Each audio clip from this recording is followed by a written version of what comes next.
Chosen one, you've been feeling it for weeks, maybe months.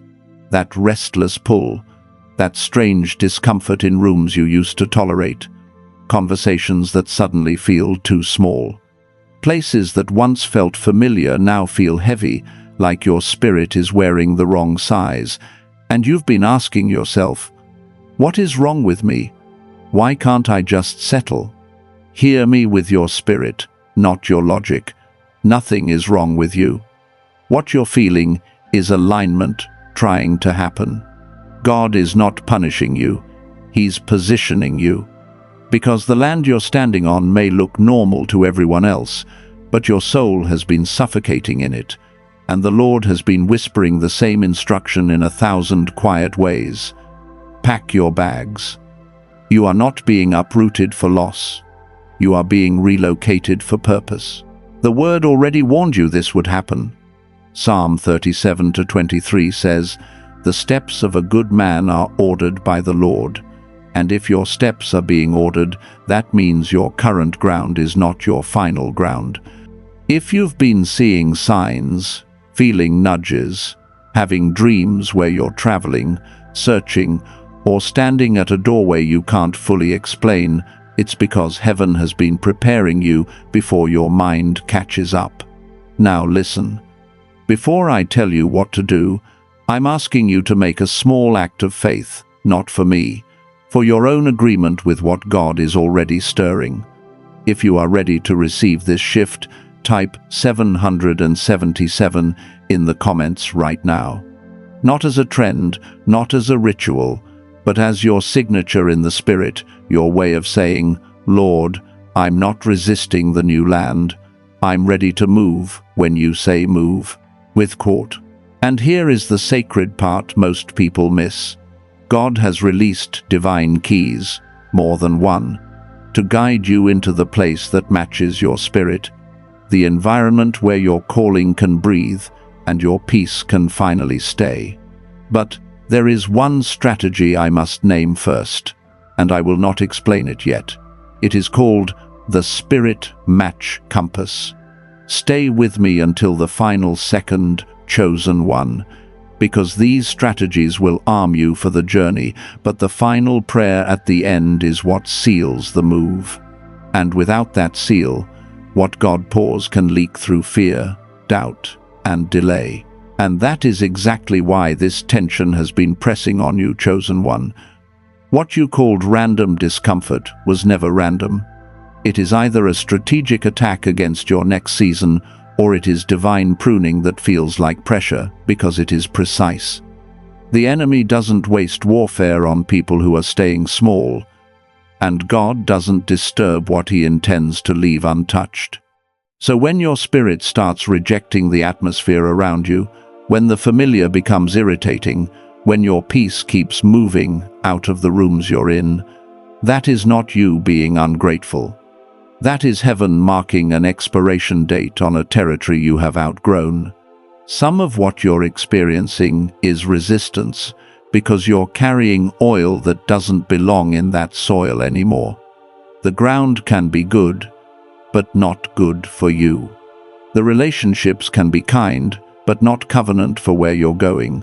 The job can be stable, but not aligned with the assignment. And when God says, "Pack your bags," He's not just talking about a suitcase. He's talking about a spiritual relocation, an atmosphere shift, a change of territory, a move into the land where your spirit can finally breathe without apologizing. This is Genesis all over again. Genesis 12:1. The Lord told Abram, "Go from your country, your people, and your father's household to the land I will show you." Notice He didn't give him the full map. He gave him a command and a promise. Because the kind of land that matches your spirit can't be found by comfort. It's found by obedience. Let me mirror what you've been living through so you know I'm not guessing. There was a woman who loved her city once. She knew every street, every shortcut, every familiar face. But one day, her peace stopped showing up. She'd sit in traffic and feel a sadness she couldn't name. She'd come home and feel like she was borrowing someone else's life. Even her prayers sounded like they were hitting the ceiling. Then she started dreaming of open roads and a door with light pouring out from under it. She tried to ignore it, called it stress, called it burnout. But the whisper kept returning, "Pack your bags." When she finally stopped arguing and simply agreed in her spirit, opportunities started appearing that made no sense on paper, but felt like breath in her lungs. Now, here is your first key. Not the deep keys yet. This is the passive win. This is the first protocol that begins separating you from the wrong ground without you having to physically do anything right now. I want you to use your imagination as a spiritual instrument, because God gave you the ability to see with the heart before you see with the eyes. And many of you are being held back because your mind keeps replaying the old land like it's still home. So do this internally, right where you are. In your mind, picture yourself holding a suitcase, not a heavy one, just one simple bag. On the front of it is a label that says current land. That label represents the atmosphere, the expectations, the limitations, the old assignments, the voices that keep trying to name you by your past. Now, in that same inner picture, I want you to see the hand of God place a new label over the old one. The new label says, matching land. And as that label seals, something shifts in your chest. Because this is not pretend, this is agreement. This is you letting heaven rename your destination. Here's the mental command: let the label change before the location changes. Because some of you keep waiting for the move to feel safe before you agree. But in the kingdom, agreement comes first, then the pathway opens. That is why the Red Sea did not part until Israel started moving. And Hebrews 11:8 says, Abraham obeyed and went, even though he did not know where he was going. Faith is not a GPS, faith is a yes. Now, while you hold that inner image, breathe in slowly like you're receiving new air from a new atmosphere, and in your mind say, Lord, order my steps. And as you breathe out, release this sentence: I cancel attachment to expired ground. Do it again. Breathe in, order my steps. Breathe out, I release expired ground. What you're doing is breaking soul residue. Because places leave residue, conversations leave residue, environments leave residue. And if you carry residue from the wrong land, you will drag emotional weight into the right one and think the promise is failing, when really the baggage is just loud. This is why some of you feel exhausted for no reason. You are spending spiritual energy trying to keep your spirit comfortable in a land that is no longer assigned to you. And the moment you begin this internal relabeling, you start reclaiming authority over your direction. You are telling your nervous system, my life is not trapped here. You are telling your spirit, we are allowed to move. You are telling the enemy, you can't intimidate me with familiarity. Now listen carefully, chosen one. This first key is powerful, but it is only the beginning. This is the doorway, not the house. This is the spark, not the fire. Because after agreement comes discernment. After you relabel the suitcase, you must learn how to recognize the land that matches your spirit, not just the land that looks attractive. There are counterfeit doors. There are shiny places that steal your oil. There are environments that feel exciting but drain your mantle. And that is why the deeper keys coming next are not optional. They are required to seal the victory, to protect your peace, and to make sure your relocation becomes inheritance, not another cycle. So hold on to that inner label, matching land. And as you keep listening, I'm going to show you how God marks the right territory, how He speaks through alignment and atmosphere, and why the move you're resisting is the very move that unlocks your next level of peace, provision, and purpose. Now there's another symptom that proves this relocation is real, and it's been hiding in plain sight. It hits you at a specific moment, when you start imagining the move. Not even doing it, just imagining it. You picture boxes, a new address, a different skyline, and suddenly your chest tightens with guilt. You think about leaving certain people behind, and an invisible hand grabs your heart and whispers, "Who do you think you are to go?" And the wild part is, you can't explain why you feel guilty for obeying God. That is not your conscience, that is a tether. It's like the Israelites in Numbers 11, standing on the edge of their future, but their mouth keeps craving Egypt. Their body is free, but their appetite is still enslaved. And that tether works the same way on chosen ones. It doesn't always look like sin. Sometimes it looks like loyalty. Sometimes it looks like responsibility. Sometimes it looks like being reasonable. But underneath it is fear, wearing a familiar face. I've seen this exact thing in Scripture. When Lot was being pulled out of the doomed city, the angels urged urgency, and yet one heart couldn't stop looking back. Genesis 19 shows you that the danger isn't just the old place, it's the attachment to the old place, because what you keep looking at keeps calling you. Here's a picture to validate you in less than a minute. Imagine a man sitting in his car outside his apartment, keys in his hand, because he just got offered a better position in another city. It would bless his family. It would increase provision. It would open doors. But every time he tries to say yes, he hears his mother's voice from childhood, "Don't leave us." So he turns the car off and goes upstairs, and he tells himself it was timing. But it was fear disguised as love. And night after night, the same restlessness returns, because his spirit knows the land he's in doesn't match who he's becoming. Here is the spiritual root, chosen one. That guilt is not proof you're wrong.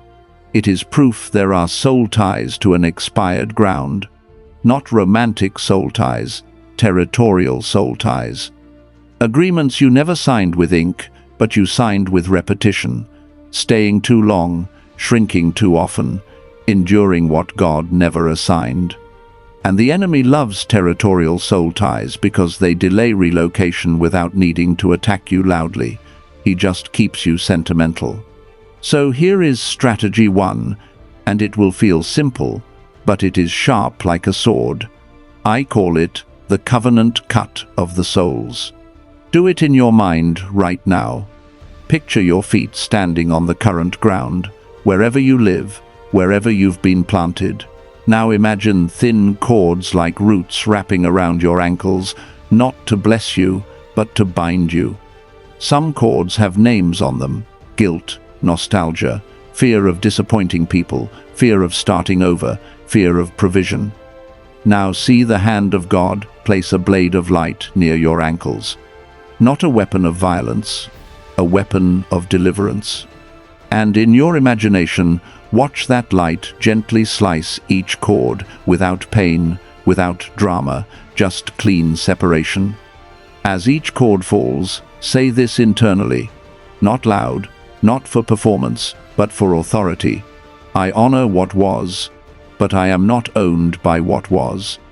Then let your mind see those cords dissolve into dust and watch your feet become light again. This is what Isaiah 43:18-19 is talking about when the Lord says not to dwell on former things because he is doing a new thing.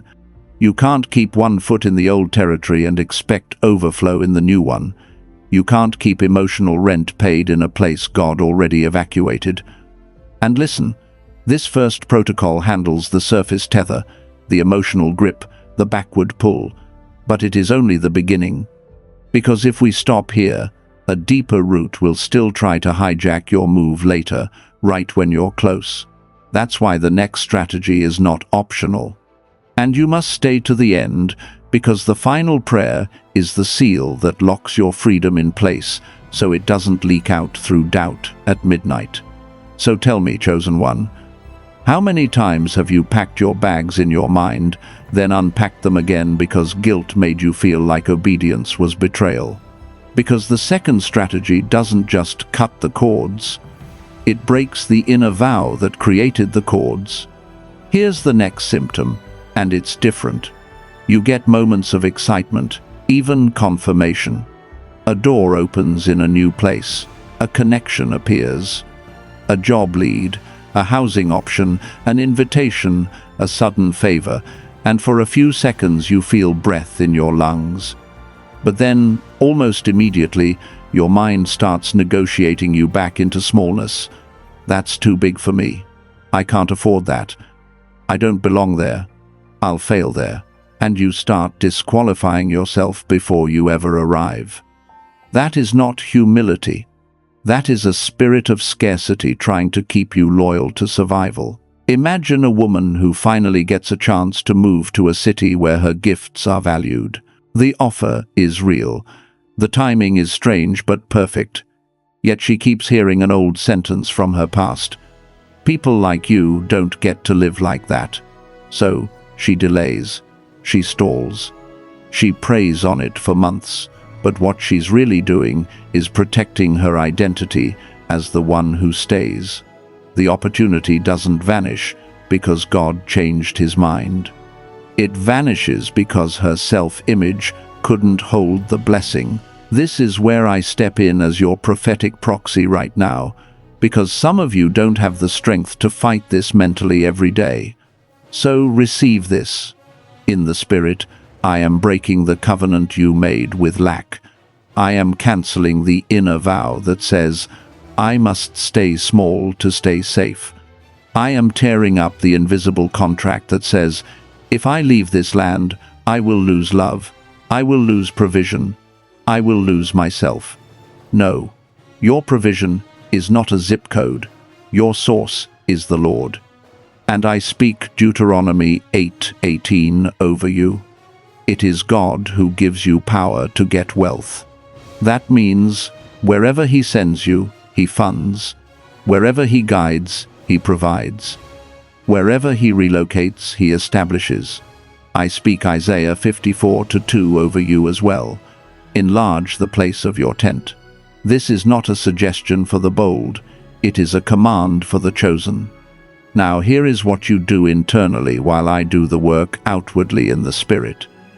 In your mind, hold a simple image, a map with 2 points. One point is labeled survival. The other is labeled assignment. And see the finger of God move you from survival to assignment. When your mind tries to argue, you don't wrestle. You just agree. You let the finger move. That agreement is stewardship. That agreement is overflow beginning as a thought before it becomes a life. Because in the next segment, I'm going to expose the exact sign God uses to confirm the land matches your spirit, and why some doors that look blessed are actually distractions dressed in favor. But before I show you how to recognize the land that matches your spirit, there's a symptom you've been carrying that nobody else can diagnose, because it doesn't look like pain on the outside. It hits you in the quietest moment of the day. You're doing something normal, maybe driving the same route, washing dishes, scrolling, laying there trying to sleep, and suddenly your mind starts packing bags without your permission. You see a different city, a different room, different air, and for a moment it feels like relief. Then the relief gets interrupted by mental noise. Not just questions, a swarm. What if I'm wrong? What if I miss my moment? What if I leave and lose everything? What if God meant later? And the more you try to think your way into peace, the more the decision turns into a storm. You're not just undecided, you're spiritually crowded. That's not because you're weak. It's because you're near the border. Elijah lived this in a way most people miss. God fed him by the brook, ravens bringing provision morning and evening. But then the brook dried up, not because Elijah failed, because the season ended. And the Lord said, "Arise, go to Zarephath." That's 1 Kings 17-9. The same God who provided in one location commanded a new location when the assignment shifted. If Elijah had stayed, he would have called it faith, but it would have been disobedience wrapped in comfort. So, here is the spiritual root of that mental storm. A spirit of double-mindedness tries to form right at the moment of relocation, not to destroy you, but to delay you. Because if it can keep you spinning, it can keep you standing still. And a chosen one standing still in an expired season is the easiest target. Now receive this first new strategy. This is a low-friction protocol you can do in the middle of your day. I call it the atmosphere test of 2 doors. In your mind, see 2 doors in front of you. One door is labeled familiar, the other door is labeled matching. You are not guessing the city yet. You are not forcing a name. You are only discerning the atmosphere. Now watch yourself reach for the familiar door first. As your hand touches it, notice what rises in you. Is it heaviness, pressure, smallness, the sense of shrinking to fit? That's not condemnation. That's information. Now move your hand to the matching door. Again, you are not forcing details. You're feeling the spiritual air. As your hand touches it, ask one silent question. Lord, is your peace here? And let your spirit answer before your mind argues. Because Colossians 3:15 says, "Let the peace of Christ rule in your hearts." That word rule carries the idea of an umpire, a governor. Peace doesn't just comfort you. It decides. It points. It corrects. If the familiar door gives you a tight chest and the matching door gives you breath, that is heaven revealing direction. Now lock it in with this mental command. Peace is my permission. Pressure is my warning. You don't need the full map to obey the next step. You only need to recognize what your spirit can't thrive in anymore. And listen, this strategy calms the surface storm. It clears the crowd in your thoughts. But it does not remove the most dangerous root yet. Because there is a deeper force that targets chosen ones at the exact moment peace starts returning. Let me break the rhythm for a moment. How many nights have you replayed the same move in your head until your mind felt like a suitcase you couldn't unzip or close? That's the sign you're not just tired, you're at a threshold. And while the first strategy quiets the noise, the second strategy dismantles the voice behind the noise. And you must stay with me to the end, because the prayer at the very last moment is not a nice ending. It's the seal that keeps these breakthroughs from leaking out when fear tries to revisit you later. Now here's the next symptom, and it's different. Every time you get close to moving, someone says something. A comment, a joke, a warning that sounds like wisdom but tastes like doubt. Or you get a sudden setback that feels timed. A bill, a delay, a complication, a relationship pulling on you harder than ever.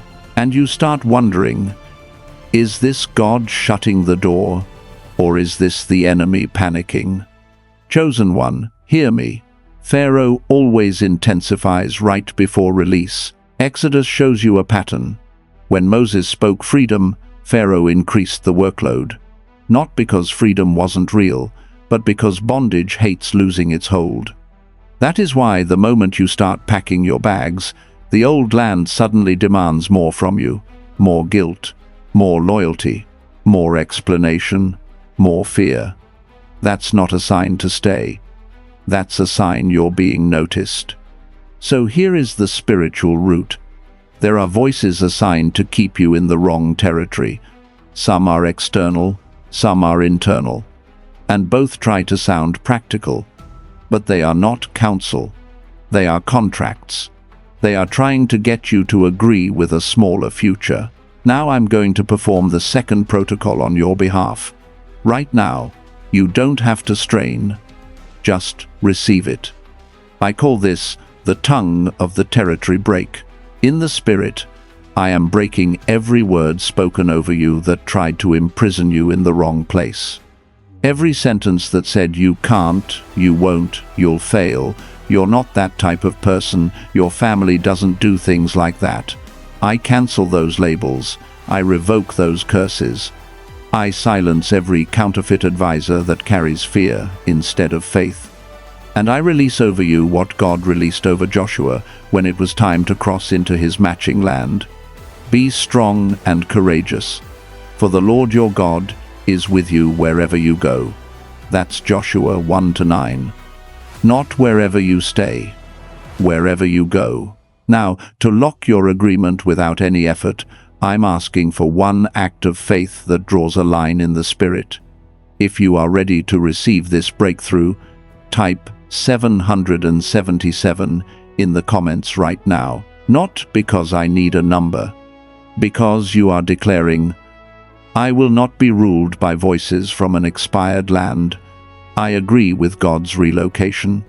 That 777 becomes your witness in public and your strength in private. And this is where it gets serious, chosen one, because in the next segment, I'm going to expose the hidden sign that proves the land matches your spirit before you ever arrive there, and the one mistake that causes chosen ones to move, but still feel homeless inside. Now, listen, chosen one, because here is a sign almost nobody talks about, and it's been quietly happening to you. It's not just that you're tired. It's when you try to build anything in this current land, it feels like you're pushing through invisible resistance. You can plan, you can pray, you can get a burst of motivation, and then the next morning it's like the air itself is heavy. You're not lazy, you're not broken. It's the strange feeling of living under a ceiling you didn't put there. And it shows up in tiny ways. Your creativity shuts down at the same time every day. Your joy drains in the same rooms. Your spirit feels alive for a moment when you're somewhere else, even if it's just a short drive. Then the moment you cross back into the familiar zone, it's like your soul goes quiet again. That is not coincidence. That is territory. Isaac experienced this pattern in a way that mirrors your life perfectly. He dug a well, and there was contention. He dug another, and there was quarrel. Then he moved and dug again, and nobody fought him, and he named it Rehoboth, saying, For now the Lord has made room for us. That's Genesis 26-22. Do you see it, chosen one? The blessing didn't leave Isaac. The room changed. The match changed. The land changed. Here is the spiritual root. Some places are not cursed. They are contested. And for a chosen one, sustained contention is often a divine signal that you are trying to harvest in a field that isn't assigned to you anymore. The enemy doesn't have to stop your gift if he can just keep you exhausted, striving, and second-guessing. He'll let you keep digging wells in a place that keeps swallowing water, just to keep you from arriving at the place where your well stays open. So here is strategy 1, and it's a protocol you can do internally, even right now. I call it the Rehoboth Room Scan. In your mind, picture 3 invisible wells lined up in front of you. The first one is named striving. The second one is named quarrel.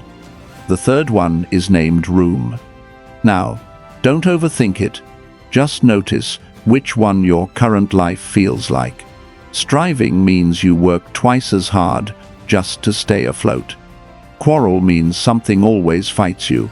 Not just people, but timing, systems, delays, emotional heaviness. Room means you still work, but you can breathe. You still build, but you're not strangled. You still carry responsibility, but peace is present. Now see yourself walking away from the first 2 wells, without anger, without bitterness, without a speech, just quiet authority. And in your imagination, Watch the Lord step beside you, guiding you to the third well. Here is the internal declaration, and I want you to let it land like a law. I will not confuse constant resistance with God's will. Say it again inside your chest. I will not confuse constant resistance with God's will. And as you hold that image, let your breath become the agreement. Breathe in like you're receiving room. Breathe out like you're releasing striving. You're not forcing a move tonight. You're training your spirit to recognize the difference between assigned labor and unnecessary warfare. Because when the land matches your spirit, your peace doesn't have to beg to stay. It settles. It rests. It rules. Now, let me break the rhythm right here. How long have you been digging the same emotional well in the same place, only to feel dry again by the next morning? That question is not to shame you, it's to awaken you, because Strategy 1 reveals the surface symptom: constant contention, constant dryness, constant striving.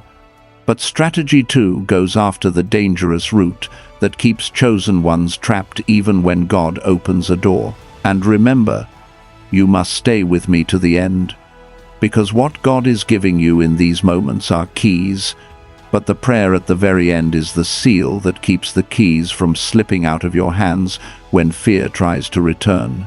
Now, here is the next symptom, and this one is sharper. You keep receiving invitations into something bigger, but a voice inside you keeps saying, I don't belong there. It can be a new city that feels right, a new community that feels clean, a new environment that feels like oxygen. But the moment you imagine yourself actually living in it, you feel exposed, like you're stepping out of your spiritual clothing, and the old land suddenly feels safer because it's familiar, even if it's suffocating. This is the hidden trap. You can leave a place physically and still carry its definition of you internally. Jesus faced this exact resistance in his own hometown. Mark 6:4 says, a prophet is not without honor except in his hometown. Familiar territory often refuses to honor what God is growing in you, because it keeps trying to name you by who you were. That's why some of you feel your calling shrink when you're around certain people. They don't even have to insult you. Their expectations alone put a lid on your spirit. Here's a modern picture that mirrors you. Imagine a man who's been in the same town his whole life. He's always been the reliable one, the one who helps everybody, the one who never leaves. Then he gets a real opportunity in another place, a place where his gift would finally be recognized. He tells a few people, and they laugh like it's entertainment. They say, "You? Moving there?" He smiles and plays it off. But later that night he feels sick with doubt. Not because the opportunity isn't real, but because the old identity is fighting the new assignment. That is the spiritual root, a territorial identity label. The old land gave you a name that fit your past. God is calling you into a land that matches your future, but you cannot carry the old label through the new door. So here is Strategy 2, and this one is a proxy work I am doing on your behalf right now. I call it the Name Transfer Decree. You don't have to strain, just receive it. In the Spirit, I am breaking every familiar label that has been placed on you, every identity that said you must stay the same to stay accepted, every limitation spoken over you in jokes, in doubt, in subtle disbelief.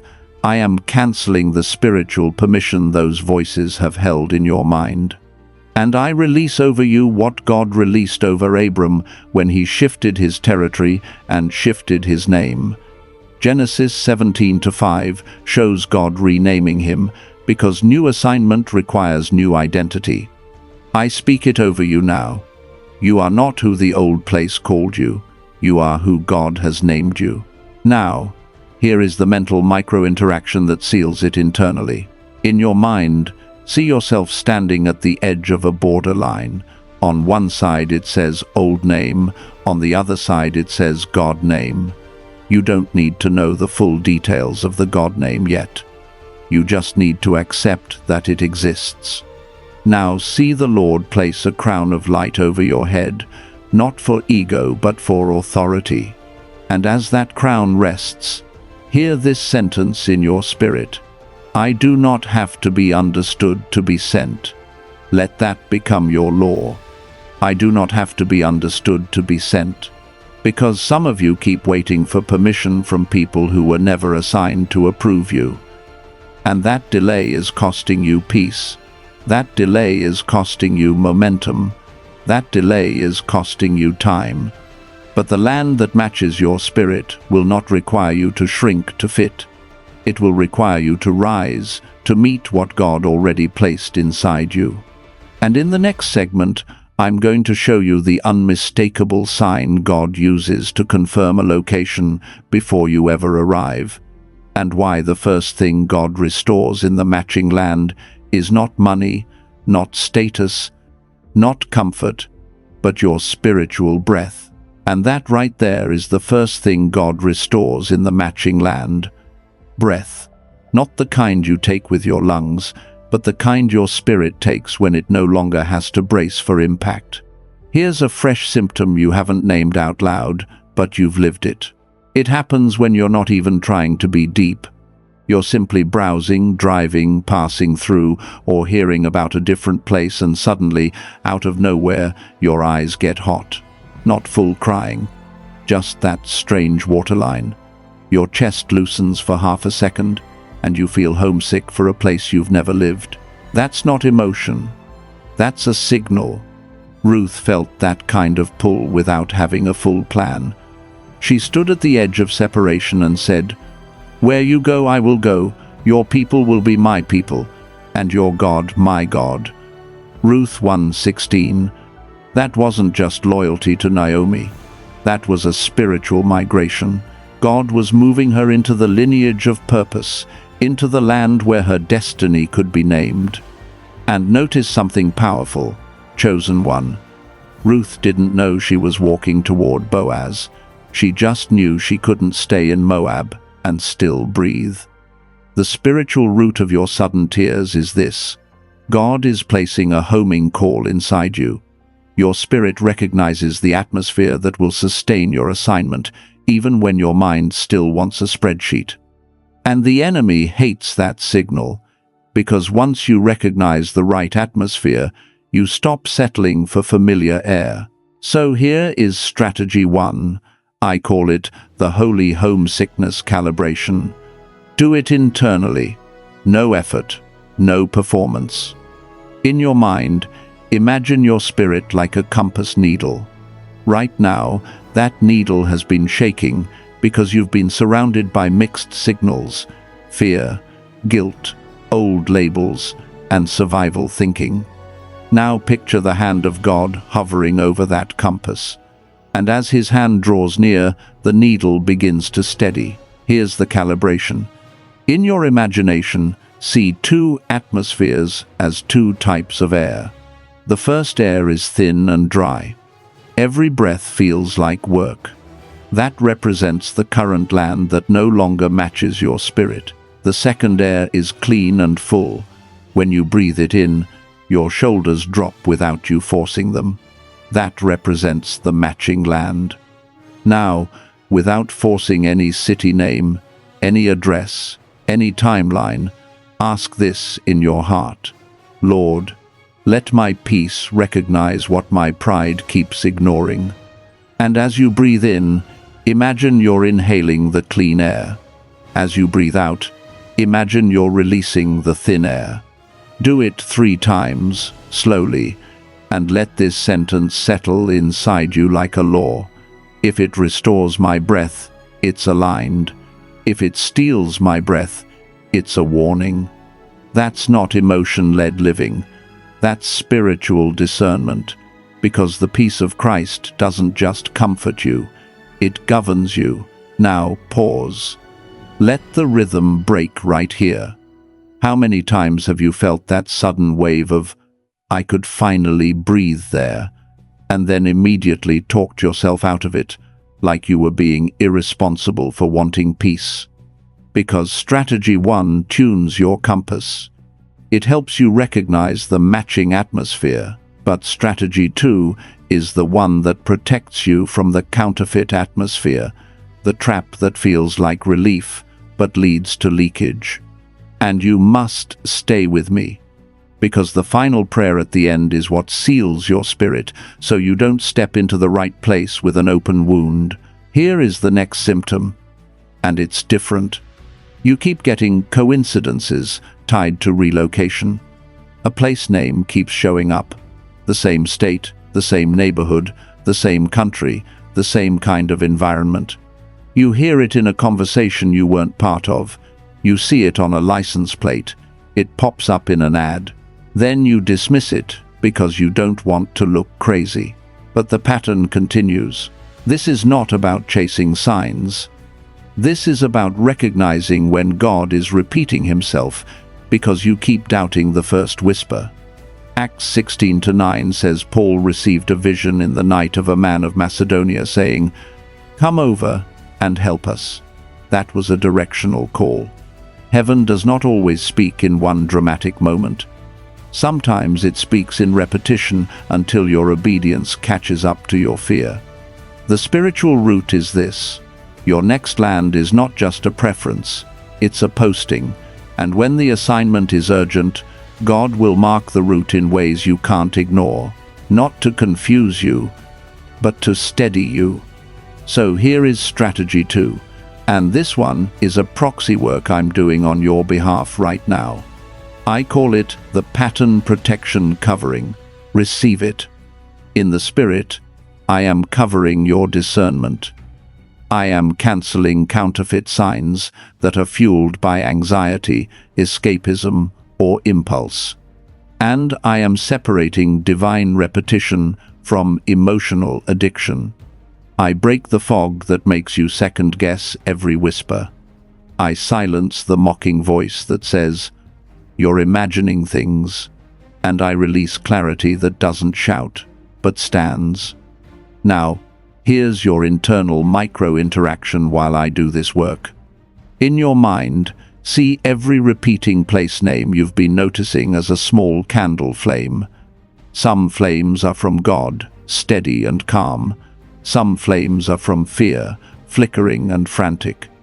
Now imagine the breath of the Holy Spirit moving across those flames. The frantic ones go out, the steady one remains. And as it remains, let this scripture anchor you. My sheep hear my voice, and they follow me. John 10:27. Not because they had every detail, because they recognized the voice. And if the same direction keeps returning with peace, with breath, with quiet confirmation, then, chosen one, you're not being haunted, you're being called. In the next segment, I'm going to show you the exact difference between a door God opens and a door that only feels open, and the one question that will expose whether the land matches your spirit or just matches your wounds. Because that's the danger, chosen one. If you choose a door based on pain, you'll keep moving, but you won't keep resting. And God did not call you to travel in circles. He called you to relocate into inheritance. Now here's a fresh symptom that confirms you're not imagining this. Every time you finally sit down to plan the move, even in your head, you get hit with an unnatural heaviness. Not normal, tired. Not, "I had a long day." It's like your mind gets foggy the moment you start thinking about a new address, a new job, a new community. You can be wide awake all day, then the second you try to envision the next season, your thoughts slow down, your motivation drops, and you suddenly want to postpone everything. That isn't just fatigue. That is a threshold attack. Jesus saw this pattern in the garden. The hour was urgent, the cross was near, destiny was unfolding, and yet the disciples couldn't stay awake. He told them in Mark 14:38, "Watch and pray, lest you enter into temptation. The spirit indeed is willing, but the flesh is weak. Notice that line, chosen one, the spirit is willing, meaning your spirit already said yes, but something keeps pulling your mind into sleep so you won't cross the line. Let me validate it with a mirror you can feel. Picture someone who's been praying for change for years.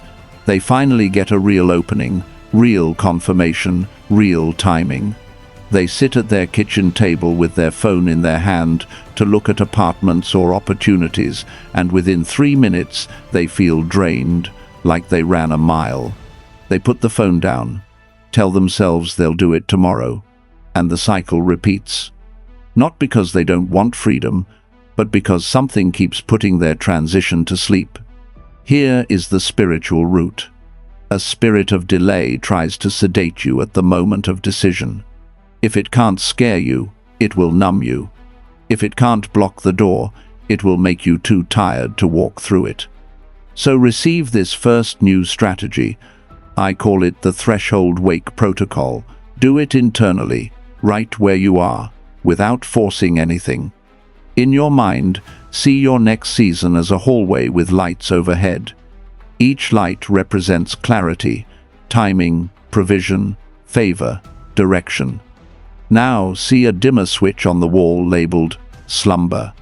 That dimmer has been turned down every time you approached the thought of moving.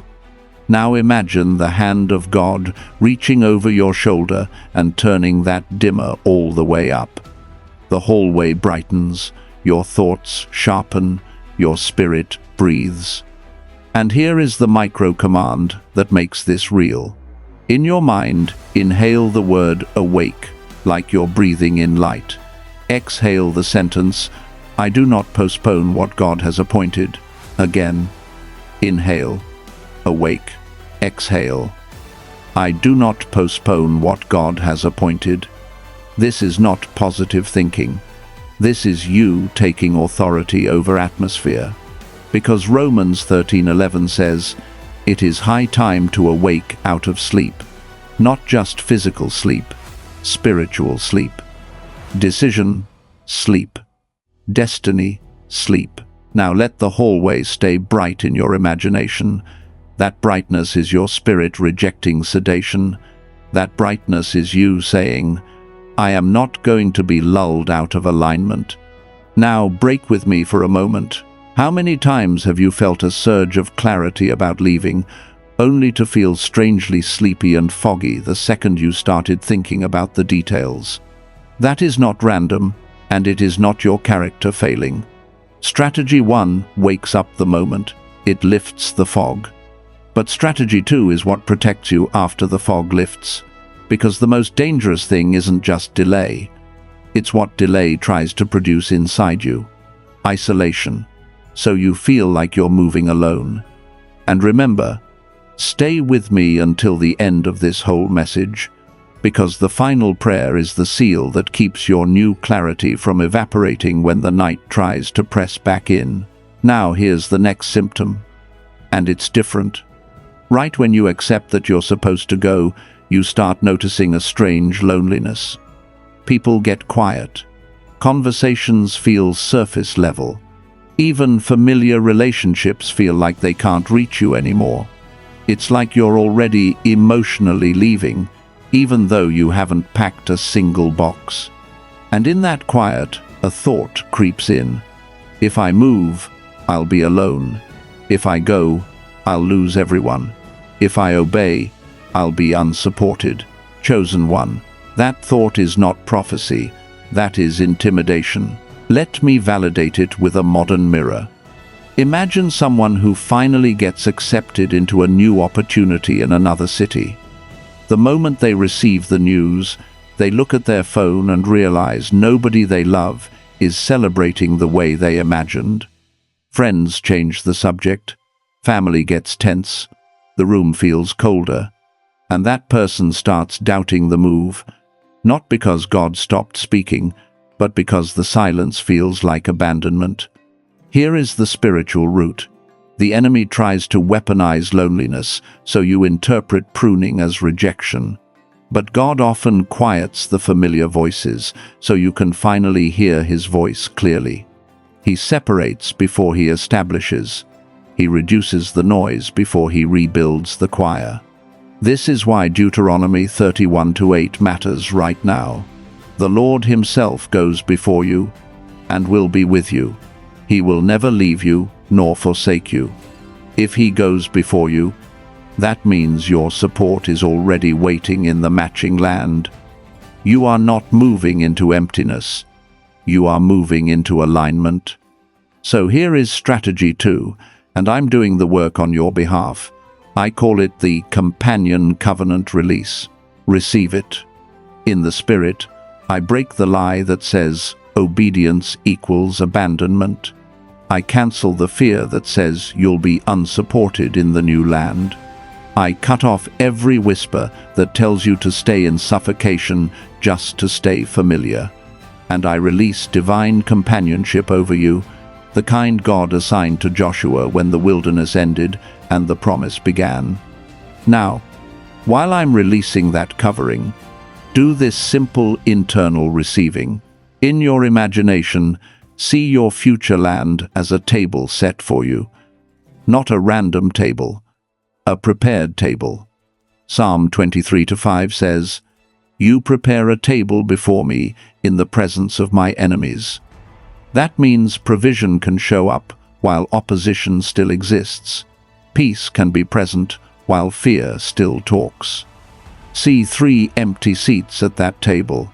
One seat is labeled peace, one is labeled provision, one is labeled people. Now, watch the Lord fill them in order. Peace sits first, provision sits second, people sit third. Because in the matching land, God stabilizes your spirit before he expands your circle. And as those seats fill, let this sentence settle in you. I will not stay in the wrong land just to feel temporarily surrounded. Because the next segment is where I'm going to expose the single question that reveals whether a door is God's invitation or merely your escape. And once you hear it, you'll never mistake relief for alignment again.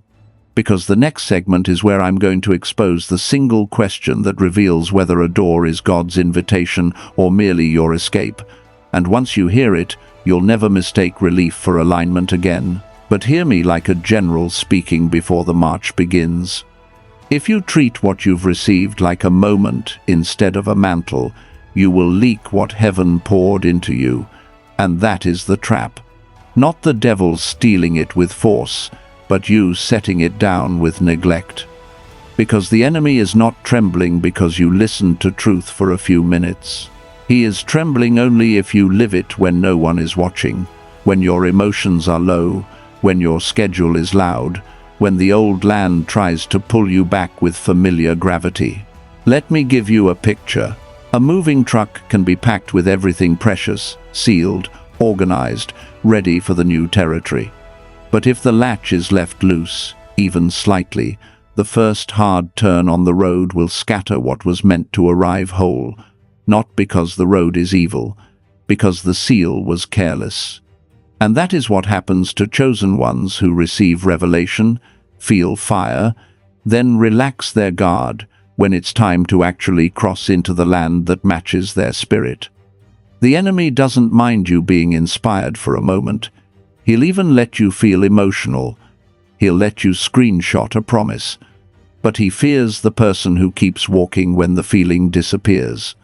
He fears the one who keeps obeying when the old land starts calling their name again. Now, I'm going to be blunt with you. Because your destiny deserves honesty. You cannot sustain this in your own willpower. You can't muscle your way into a matching land with human grit alone, because human strength burns hot and then burns out. Human motivation fades, human courage fluctuates. And the moment life hits you sideways, your mind will try to negotiate you back into what's familiar. That's why you need divine empowerment, not more pressure, not more self-criticism. You need the Holy Spirit to keep your inner compass steady when the road gets loud. Zechariah 4:6 declares it clearly, "Not by might nor by power, but by my Spirit, says the Lord." Meaning this relocation is not sustained by personality, it's sustained by presence. The Spirit of God doesn't just tell you where to go, He strengthens you to keep going when your flesh wants to settle. And now we've come to the missing key. Everything you've received up to this point is like a prepared vessel, like a weapon already loaded, like a door already unlocked. But a prepared weapon still needs a trigger. A vessel still needs a seal. An open door still needs a crossing. Because without the sealing prayer that is coming next, the container remains open, and what God is trying to establish can slowly leak out through fear, delay, and second-guessing.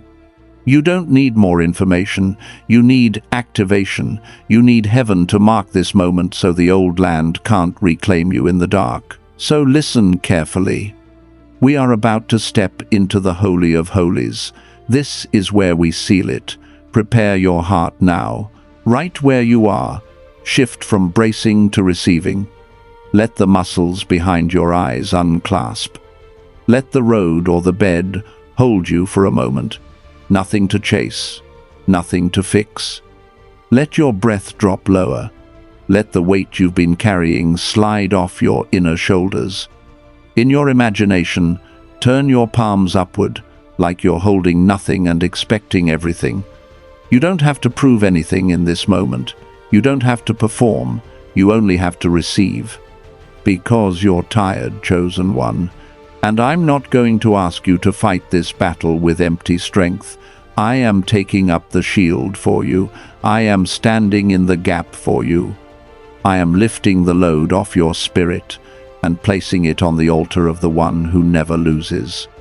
Jehovah Rohi, shepherd of the chosen, the God who leads, the God who guides, the God who goes before your people and makes crooked places straight.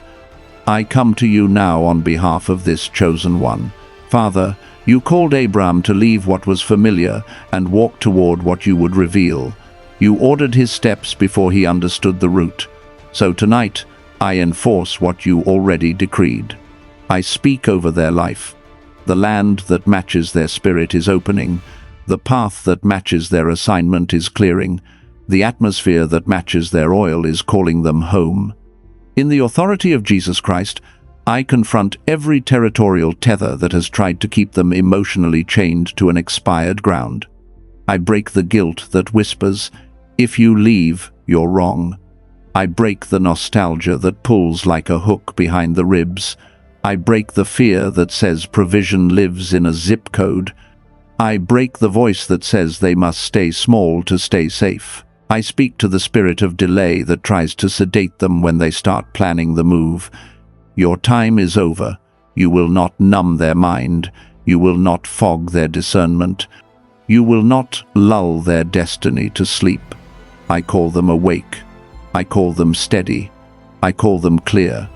I speak to every counterfeit door that looks like relief, but is actually a loop. You will not trap them in another cycle. I command discernment to rise. I command peace to rule. Not panic, not pressure. Peace, the kind of peace that doesn't beg, the kind of peace that governs. Jehovah Rohi, guide them like you guided Israel by cloud and fire. When to move, when to wait, when to turn, when to stop. Let your presence become their compass. Let their spirit recognize the clean air of alignment. Let their heart refuse the thin air of striving.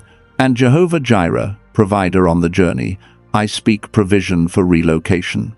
I speak favor for the right timing. I speak open doors that no man can shut. I speak protection over every mile, every transition, every conversation, every decision. I speak courage that outlasts emotions. I speak strength that does not depend on applause. Now I seal the move in the spirit. I seal their steps from sabotage. I seal their mind from confusion. I seal their peace from theft. I seal their calling from delay. I seal their name from old labels. I seal their future from familiar intimidation, and I close every leak point. Where doubt tries to drip in at night, I seal it. Where guilt tries to seep in after a phone call, I seal it.